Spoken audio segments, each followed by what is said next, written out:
TDP, Janasena కూటమి ఉమ్మడి అభ్యర్థులను ప్రకటించిన తర్వాత తొలిసారిగా సభ నిర్వహిస్తున్నారు తాడేపల్లిగూడెంలో. ఈ భారీ బహిరంగ సభకు లక్షలాది మంది ఉమ్మడి కార్యకర్తలు, అభిమానులు పాల్గొనేదానికి అవకాశం ఉందంటూ రాజకీయ వర్గాల విశ్లేషణ.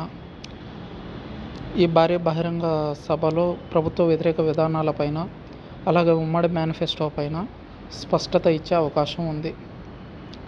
అదేవిధంగా 24 సీట్లపైనే కేవలం 24 సీట్లు కేటాయించడం వల్ల జన సైనికులలో, జనసేన నాయకులలో ఉన్నటువంటి అసంతృప్తిని తొలగించేలా పవన్ కళ్యాణ్ స్పీచ్ ఉంటుందంటూ, లేదా ఇంకొన్ని అధికంగా సీట్లు కేటాయించే అవకాశం ఉందంటూ రాజకీయ వర్గాల విశ్లేషణ.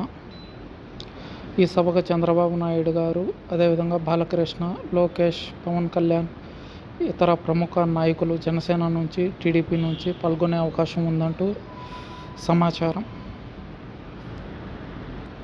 వైఎస్ జగన్మోహన్ రెడ్డి సిద్ధం సభకు పోటీగా ఈ సభ నిర్వహిస్తున్న విషయం విదితమే. సిద్ధం మీ ఎలక్షన్లకు అనే స్లోగన్తో